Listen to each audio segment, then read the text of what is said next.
bonjour ou bonsoir à toi qui nous suit maintenant ou qui va nous suivre plus tard sur YouTube ou Facebook. Et un bonjour ou un bonsoir spécial aussi à toi qui nous suit à travers l'Afrique francophone par le canal de Nyota TV sur sa chaîne 356 sur Canal+. Bienvenue sur Alpha Ministries. Mon nom est Ariane Kisanga et comme tu le sais maintenant, j'aime la présence de Dieu. Alors comme j'aime la présence de Dieu, je te posais ma question. As-tu créé de l'espace pour Dieu? Est-ce que je peux te libérer? Créer de l'espace pour Dieu, c'est être capable de se libérer, je te dis toujours, pour 20 à 30 minutes maximum. Et ensemble, on va passer du temps dans la présence de Dieu. J'espère que tu l'as fait. Alors je t'invite à ouvrir ta Bible. On va lire dans le psaume 119, verset 105. La parole de Dieu dit, « Ta parole est une lampe à mes pieds et une lumière sur mon sentier. » Et c'est sur cela qu'on va commencer à prier. On va te recommander ce moment entre les mains du Seigneur. Et tu vas prier, tu vas demander au Saint-Esprit que la parole qui sera partagée aujourd'hui, en ce début d'année, soit pour toi une lumière. Que cette parole éclaire ton sentier. Que cette parole te dirige, que ça te montre. Là où il y avait des zones d'ombre, là où je devais prendre une décision, quelque chose, que la parole de Dieu aujourd'hui vienne pour t'éclaircir. Prions ensemble au nom de Jésus. Père, nous te disons merci pour ce moment. Nous reconnaissons le privilège que c'est de passer du temps dans ta présence. Nous reconnaissons le privilège que nous avons, Seigneur, de t'entendre nous parler. Yahweh, nous déposons ce moment entre tes saintes mains. Que la parole qui sera partagée aujourd'hui, Yahweh, soit une parole qui va nous éclairer, soit une parole qui va nous donner les directives, qui va rendre notre sentier plus clair pour les jours à venir, pour les décisions que nous devrons prendre pour le reste de cette année. Yahweh, nous déposons aussi ton serviteur qui sera avec nous aujourd'hui entre tes mains. Utilise le Seigneur comme un instrument pour ta propre gloire. Dans le nom puissant de Jésus, nous avons ainsi prié. Amen, amen, amen. Alors aujourd'hui, je ne suis pas toute seule pour notre partage. J'ai avec moi mon pasteur, l'apôtre Chris Fire. Comme vous le savez, l'apôtre Chris Fire est un homme à plusieurs casquettes. Il est pasteur superviseur du centre Revival Center aux États-Unis et en même temps à Kinshasa aussi. Il est entrepreneur, il est père, c'est un auteur et en même temps c'est un coach. Et comme je vous ai dit, c'est mon pasteur. Alors ensemble, on va accueillir le pasteur Chris Fire sur le plateau virtuel de Alpha Ministries. Bienvenue à votre Chris Fire. Merci, merci. C'est toujours un honneur d'être. Oui, c'est un honneur ou un plaisir aussi pour nous. Alors, apôtre, aujourd'hui, nous allons parler de commencer pour finir. Parce qu'on commence toujours l'année avec plein de résolutions, plein de choses qu'on veut faire, plein de projets. Mais très souvent, on arrive à la fin de l'année, au mois de décembre, et on se pose la question, pourquoi on n'a pas fait ça, pourquoi on n'a pas accompli cela? Et très facilement, on rapporte tout à l'année qui vient. Alors aujourd'hui, je veux qu'ensemble, que vous nous éduquiez un peu, nous partager comment commencer pour finir. Comment commencer 2023 pour finir? Comment commencer un projet pour finir? Mais commencer d'abord par nous définir, c'est quoi d'abord avoir cet état d'esprit de finir ce qu'on va commencer? Amen. Sure. Amen. La Bible dit, lorsque vous lisez la Bible, vous allez comprendre une chose, c'est que lorsqu'on introduit Dieu, la Bible dit qu'il est le commencement et la fin. Il est l'alpha et l'oméga. Il est l'auteur et le finisseur de notre foi. Cela veut dire quoi? Cela veut dire qu'en Dieu, il y a toujours un commencement et il y a une fin. Et lorsqu'on parle de la mentalité ou l'esprit d'un finisseur, c'est celui qui voit la fin avant même le commencement. C'est celui qui est capable d'avoir cette image de la finition, finir cette tâche et finir cette mission que tu as avant même de commencer. Donc, c'est développer d'abord cet esprit-là que quand je commence quelque chose, je dois certainement accomplir, je dois certainement arriver jusqu'à la fin. Et ça, en résumé, avoir l'esprit d'un finisseur. Amen. Donc, avoir l'esprit d'un finisseur, c'est avoir un esprit qui sait déjà voir la fin dès le début. Donc, c'est te créer déjà cette image de ce à quoi la fin de ce que tu veux entamer va ressembler. Parce que notre Dieu est dit, il est le commencement et la fin. Il est lui-même l'auteur et en même temps, il est le consommateur ou le finisseur de notre foi. Et pourquoi, apôtre, c'est important d'avoir une telle mentalité en début d'année? Je dirais ceci, ce n'est pas seulement important au début de l'année, mais le début de l'année nous donne l'opportunité de refléter sur l'année passée et prendre de nouvelles résolutions. Mais ce qui est important, c'est qu'en tant qu'enfant de Dieu, nous devons comprendre qu'avec Dieu, le résultat, la couronne, est réservé qu'à ceux-là qui finissent. Lorsque vous lisez les Écritures, vous allez constater que lorsque Christ est venu, la première fois que Dieu a parlé, il dit, voici mon fils en qui j'ai placé toute mon espérance et toute ma confiance, écoutez-les. Mais il n'a pas donné une couronne à Christ, il a juste introduit son identité. Ce n'est qu'après la croix, après la mort et la résurrection, quand Christ a dit tout est fini, tout est accompli, la Bible dit que Dieu lui a donné un nom qui est au-dessus de tout nom, qu'à la mention de ce nom, tout genou fléchit. Le nom qu'il a reçu, c'était le résultat de l'accomplissement de sa mission. Donc, la raison pour laquelle c'est important d'accomplir notre mission, c'est parce qu'à la fin, les résultats, la couronne est réservée qu'à ceux-là qui finissent la course, à ceux-là qui finissent leur mission. La Bible dit qu'à la fin, Dieu te dira, fidèle, serviteur fidèle, entre dans la joie de ton Père. Ce n'est pas à ceux-là qui ont commencé, mais c'est à ceux-là qui ont terminé. Et c'est important de comprendre qu'en tant qu'enfant de Dieu, la bénédiction est réservée à ceux-là qui accomplissent et à ceux-là qui vont jusqu'au bout. Amen. En tant qu'enfant de Dieu, vous dites que la couronne, la récompense est réservée à ceux qui commencent et qui finissent, à ceux qui accomplissent ce qu'ils ont commencé. C'est facile de voir cette image, par exemple, pour les études, parce que la personne qui a commencé est couronnée à la fin avec son diplôme ou son certificat. Mais quand il s'agit maintenant du ministère, est-ce qu'on doit attendre notre mort pour recevoir cette couronne de la part de Dieu, ou est-ce qu'il y a une façon de recevoir une récompense quand on est en train de faire le ministère encore ici sur Terre? Si vous lisez les Écritures dans le livre de la Genèse, vous trouverez que même avec Dieu, chaque fois qu'il créait, il regardait ce qu'il a accompli et puis le lendemain, il crée encore. Cela veut dire quoi? Même dans l'accomplissement de la vision, c'est dans des étapes. Et chaque étape est une couronne qui t'emmène à une autre dimension, qui t'emmène à un autre niveau. Donc, si Dieu te donne un ministère, si Dieu te donne un appel, si Dieu te donne une mission pour accomplir, il y a des étapes dans l'accomplissement de la mission qui te donnent une indication que tu es sur la bonne voie et Dieu te récompense en te donnant encore une autre opportunité. Dieu te récompense en t'amenant encore dans une autre dimension.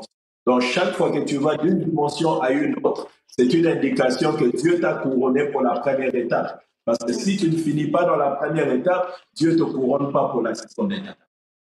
Amen. Dans même dans le ministère, le couronnement est progressif. Plus tu progresses, quand tu arrives à la fin d'une étape, c'est quand tu reçois une couronne.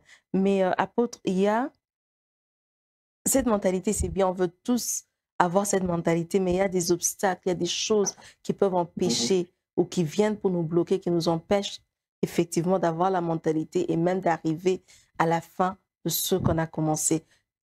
Que selon vous sont ces obstacles-là? Il y en a plusieurs. Dans ma qualité de coach, lorsque je parle avec des gens, je les coach, il y a 3 facteurs que j'ai réalisés et je me répartis. La première, c'est d'abord le découragement vient souvent lorsque nous réalisons que nous n'avons pas tout ce qu'il faut pour accomplir ou finir la tâche ou la mission qui nous a été donnée. Lorsque les oppositions s'élèvent sur le parcours de notre destinée ou sur le parcours de l'accomplissement, on devient découragé. La Bible dit dans le livre de Nombre, je crois, chapitre 14, il parle du peuple d'Israël. Le peuple d'Israël sort de l'Égypte, débute devant la mer Rouge, et soudainement, lorsqu'ils voient la grandeur du challenge ou du défi qui était au-devant d'eux, la Bible dit qu'ils ont commencé à se plaindre devant Moïse. Ils disent que, y avait-il pas des cimetières en Égypte? Pourquoi tu nous as emmenés ici? alors que la vision était d'aller vers la terre promise. Mais ils sont devenus découragés à cause des obstacles, à cause des oppositions. Souvent dans la vie chrétienne ou dans la marche pour accomplir quoi que ce soit, on devient souvent découragé lorsqu'on s'ébute dans des défis, des challenges qui nous emmènent à croire que nous n'avons pas ce qu'il faut pour accomplir cette vision ou accomplir. La deuxième des choses que je vois comme obstacle, c'est souvent la procrastination. Et la procrastination n'est pas le résultat de quelque chose que le diable est en train de faire. La procrastination, souvent, c'est le résultat de manque de discipline. Souvent, on se dit, bon, j'ai encore le temps pour le faire. Je peux encore le faire. Mais la Bible dit, ne ramène pas à demain ce que tu peux faire aujourd'hui. Cela veut dire que si tu veux accomplir, tu dois être quelqu'un qui est discipliné, quelqu'un qui sait vaincre la procrastination, ne pas dire demain je ferai, demain je vais faire, mais tu diras si Dieu m'a donné de l'opportunité aujourd'hui, si Dieu m'a donné le souffle de vie aujourd'hui, je dois accomplir ce que je dois accomplir aujourd'hui. On dit souvent en français, à chaque jour suffit sa peine. Cela veut dire quoi?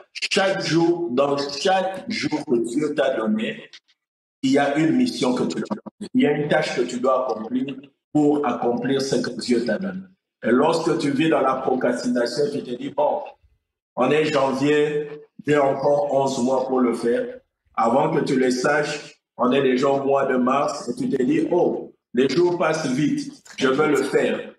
Et souvent, on ne le fait pas parce qu'on se dit, je vais. Et à cause de la procrastination, on n'arrive pas à accomplir.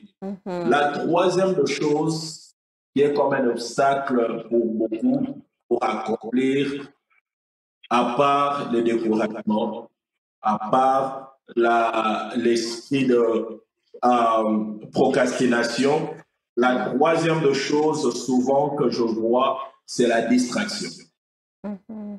Et il y a beaucoup de gens qui sont distraits dans la vie.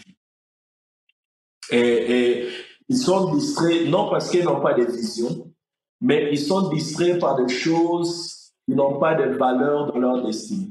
Parce que la distraction, c'est quand tu donnes plus d'importance sur des choses qui n'ont pas de valeur dans ta destinée ou dans la mission que Dieu t'a donnée. Si tu dois accomplir quelque chose, prenons comme exemple, tu es étudiant à l'école, tu vas à l'école, tu as un examen, tu rentres à la maison, tu sais que demain, j'ai un examen le matin. Le soir, il y a un film qui passe et tu te dis, bon, je vais passer 2 heures à regarder ce film. Cela devient une distraction, non pas parce que tu ne fais rien, mais parce que tu as donné ton attention à quelque chose qui n'a pas de valeur par rapport à la mission que tu fais. Et beaucoup de gens se retrouvent dans cet état de distraction où ils ont une vision, mais ils sont distraits par beaucoup de choses qui se passent autour d'eux. Ils sont distraits par les événements de la vie, ils sont distraits par les conversations inutiles, ils sont distraits par des choses qui attirent leur attention et qui les distraient de ce qui est important. Lorsque vous lisez l'histoire de Néhémie, la Bible dit que lorsqu'il était en train de bâtir les murs de Jérusalem, il a reçu une invitation. Ses ennemis ont dit, viens pour qu'on puisse parler, viens pour qu'on puisse passer le temps, nous voulons comprendre ce que tu es en train de faire. Et voilà la réponse de Néhémie. Il dit, pourquoi je dois descendre alors que je suis en train d'accomplir une tâche si importante? Pour vaincre la distraction, tu dois donner de la valeur à ta mission, tu dois donner de la valeur à ton projet, à cette tâche que tu as pour accomplir. Je m'arrête là pour le 3 points. Il y en a plusieurs.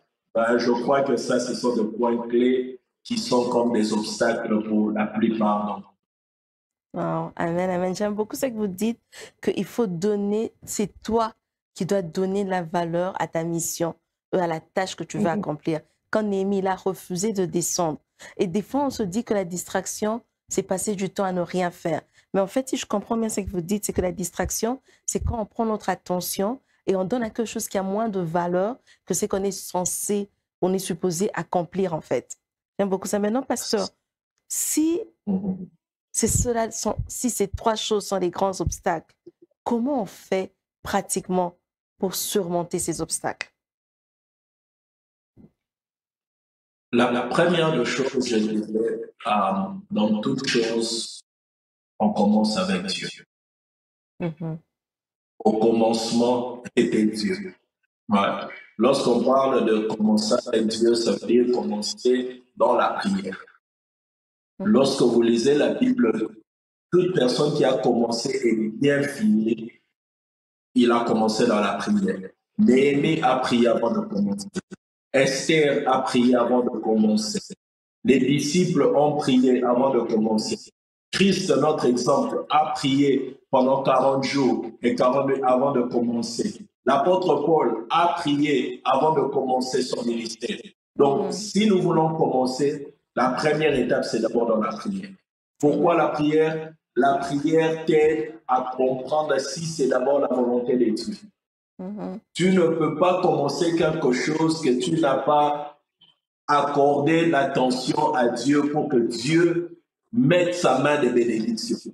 La Bible dit, confie tes projets à l'Éternel, fais de lui tes délices et il accomplira les désirs de ton cœur. Cela veut dire que tu commences d'abord dans la prière, tu commences d'abord le projet avec Dieu. Souvent, ce que nous faisons, c'est que nous commençons et puis nous disons, Seigneur, viens avec nous.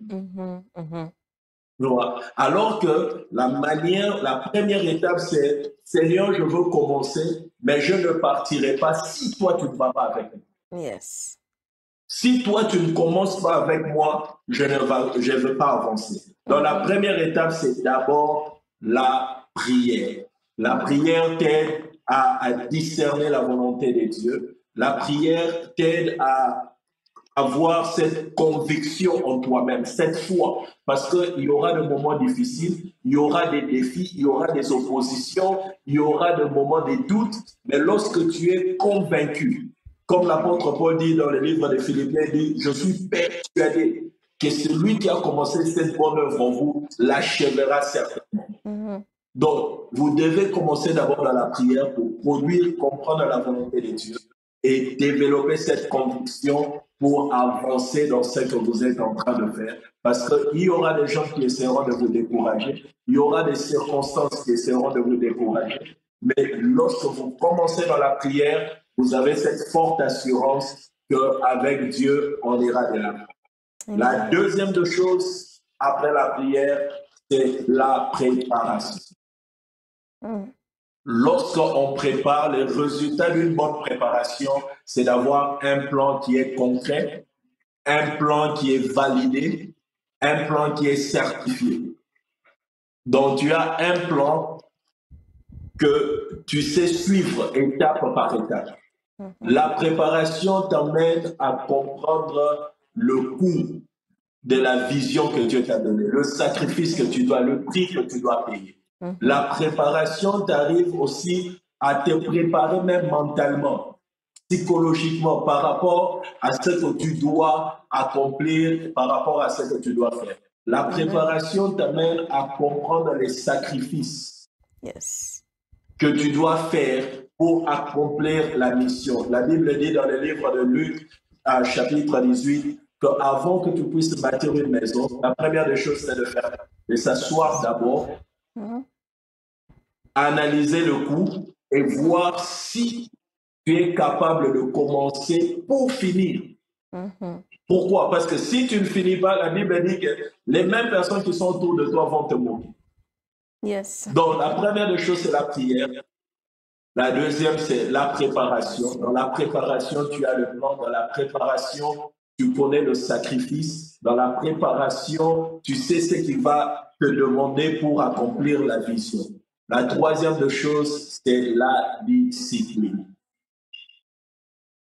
La discipline. Être discipliné dans l'accomplissement de ta vie. La discipline demande à ce que tu sois d'abord, premièrement, discipliné envers toi-même, discipliné envers ton temps, la manière dont tu t'engages, tu prends les rendez-vous, la manière dont tu fais les choses. Tu dois avoir un sens de discipline dans tout ce que tu es en train de faire. Sans la discipline, tu ne pourras rien accomplir. Yeah. Christ a jeûné pendant 40 jours, mais lorsque tu regardes la manière dont il a accompli son ministère, il a accompli avec une certaine discipline. La Bible dit, chaque matin, très tôt le matin, il montait à la montagne pour prier. Yes. Chaque jour, ça c'est un exemple de discipline. Donc lorsque tu opères pour accomplir ta vision, tu dois avoir et développer une discipline. Amen. Donc, tu dois commencer avec Dieu dans la prière, passer ton temps dans la préparation et finalement avoir une discipline, surtout la discipline du temps. Parce que très souvent, je pense que c'est ça qui est le plus difficile pour nous, c'est le temps. On passe toujours, et c'est là vient aussi le problème de procrastination, comme vous avez dit, c'est quand tu dis je veux faire demain, je veux faire demain, et tu trouves que tout est important. Non, la distraction entre dans ça aussi, où tu accordes le temps à ce qui a moins de valeur que ce pourquoi tu es supposé travailler pour arriver à la fin. Merci beaucoup, apôtre Christ. Donc, juste pour résumer ce qu'on a appris aujourd'hui, on a appris que si tu veux finir, commencer pour finir, c'est commencer avec l'image de la fin. Quelle est l'image de la fin du projet que tu veux entreprendre? Commencer pour finir, c'est commencer en sachant que la récompense ne viendra qu'à la fin. Commencer pour finir, c'est savoir qu'il y aura des obstacles, tels que le découragement, la procrastination, la distraction. Mais commencer pour finir, c'est aussi savoir surmonter ces obstacles par la prière, commencer avec Dieu, par être discipliné, par aussi prendre un temps de préparation. Si tu mets cela en pratique, c'est sûr que ce que tu as mis comme résolution pour l'année 2023, tu arriveras à la fin à les accomplir. Apôtre Chris Fire, merci beaucoup pour votre temps. Comme d'habitude, on a été bénis. Moi, j'ai pris plusieurs notes. Je suis sûre que les gens qui nous ont suivis aussi ont pris des notes. Mais sûrement qu'il y a des gens qui sont en train de nous suivre, qui veulent commencer, ou d'autres qui ont même commencé, mais qui ont peut-être commencé sur un mauvais pied. Peut-être ils ont remarqué que c'est la distraction qui les a embêtés, ou il y a une personne qui a peur même de commencer. J'aimerais d'abord, avant qu'on clôture aujourd'hui, si vous pouvez prendre juste une minute pour prier pour nous et pour toute autre personne qui suit cette émission. Alléluia. J'aimerais que nous puissions prier. Certainement, comme la servante de Dieu vient de le dire, il y a d'autres qui ont commencé sur de mauvais pas. Il y a d'autres qui n'ont pas commencé parce qu'ils ont dit, Seigneur, je n'ai pas de ressources pour commencer. Il y a d'autres aussi qui n'ont pas commencé parce que quand ils ont vu la grandeur de la mission, la grandeur de la tâche, ils se disent, Seigneur, est-ce que je suis capable de le faire? Mais j'aimerais te dire une chose. Ce que j'aime avec Dieu, c'est que Dieu ne te donne jamais une mission. Et la Bible dit aux disciples, je ne vous laisserai point seul, je vous enverrai un consolateur, je vous enverrai par le Saint-Esprit de Dieu. L'Esprit de Dieu, c'est la puissance de Dieu qui nous donne la capacité d'accomplir les tâches et la mission, la vision, peu importe le projet. C'est l'Esprit de Dieu en toi qui te donne cette capacité. C'est l'Esprit de Dieu en toi qui te donne cette force. Et ma prière pour toi en ce jour, c'est que l'Esprit de Dieu qui est en toi, l'esprit que tu as reçu, puisse ranimer en toi la force, le courage, la vigueur pour accomplir les choses que Dieu t'a demandé d'accomplir. Père, je prie pour ton peuple en ce jour, que ta grâce, que ton esprit, de la même manière que Marie a posé la question, comment cela se fera-t-il? Tu as dit que la puissance d'en haut descendra sur toi, l'Esprit de l'Éternel descendra sur toi. Je prie dans le nom de Jésus-Christ de Nazareth, sur toute personne qui aura à nous écouter, Seigneur, que ton Esprit descende encore sur tout un chacun, ranime en eux encore la force, la passion, le désir d'accomplir les choses que toi tu les as montrées. Seigneur, donne-leur la force de s'élever comme un homme, donne-leur la vigueur d'avancer, donne-leur, Seigneur, la conviction et la foi dont ils ont besoin pour voir la ligne, Seigneur, d'arriver au nom de Jésus-Christ de Nazareth. Nous te disons merci, car toi, tu es l'alpha et l'oméga, le commencement et la fin, le Dieu qui commence et qui achève certainement. Seigneur, nous croyons que ce que toi, tu as commencé dans leur vie pour cette année, tu l'achèveras certainement. C'est là au nom de Jésus-Christ de Nazareth. Nous avons ainsi prié. Amen. Amen, amen, amen. Merci, apôtre Chris Fire, pour votre temps. C'est toujours une bénédiction quand vous venez, vous nous bénissez et même le peuple de Dieu est béni. Vous avez tellement de sagesse à partager. Alors, si tu nous as suivis aujourd'hui, l'apôtre a partagé des vérités qui se trouvent dans son livre L'Esprit d'un finisseur. Ce livre est disponible pour toi sur toutes les plateformes où on vend des livres électroniques. Même sur Amazon, tu peux l'avoir. Donc, je t'encourage à aller chercher le livre pour lire en profondeur les autres obstacles qu'il y a et comment surmonter ces obstacles. Merci à toi qui as passé le temps à écouter, à nous suivre sur Canal+, la chaîne 356 avec Nyota Télévision ou qui nous a suivis même sur les réseaux sociaux. Si tu nous as suivis à la télé, dis à ton voisin, dis à ta voisine, la semaine prochaine, à la même heure, il y a Alpha Ministries sur Nyota TV que lui aussi puisse suivre. Et si tu nous as suivis sur les réseaux sociaux, rappelle-toi, comme je dis souvent, créer de l'espace pour Dieu, c'est aussi t'abonner à la page, nous suivre sur la page, liker, commenter et partager la page avec tout le monde. Et jusqu'à ce qu'on se voit la semaine prochaine, rappelle-toi de toujours créer de l'espace pour Dieu.